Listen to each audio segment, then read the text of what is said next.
গেছি আজকে সরস্বতী পুজোর জন্য রেডি। তো কেমন লাগছে আমাকে কমেন্ট করে নিশ্চয়ই জানাও। আর কোথায় কোথায় ঘুরতে যাবো সেটা তো দেখাবো। তার আগে দেখো আজকে একটা খুদে সদস্য রেডি হয়েছে আমাদের। হ্যালো করে দাও তো, হ্যালো করে দাও। So let's go. এখন আমি চলে এসেছি আমার ছোটবেলাকার স্কুলে, যেখানে অনেক ইমোশন, অনেক কিছু জড়িয়ে আছে। তো এই দেখো সরস্বতী ঠাকুর, আমরা প্রণাম করে তারপরে চলে গেছিলাম আরেকটা স্কুলে।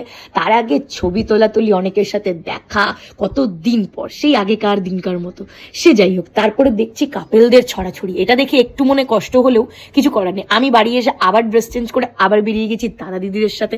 গেছিলাম অনেক জায়গায় ঠাকুর দেখতে। ফার্স্টেই চলে গেছিলাম, এই দেখো তোমরা দেখতেই পাচ্ছ, এখানে গিয়ে অনেক ছবি তোলাতুলি করেছে। আর সরস্বতী পুজো মানে ছবি তোলাতুলি, বাইরে খাওয়া দাওয়া, আড্ডা, এটা তো লেগেই আছে। আর তার সাথে দেখছি যে এক একটা পার্কে এত এত ভিড় যে কিছু বলার নেই। সো আমি তো নয় খুব এনজয় করলাম। নেক্সট পার্টটার জন্য নিশ্চয়ই ওয়েট করো। আজকের জন্য এতটাই। See you in my next blog. Tata.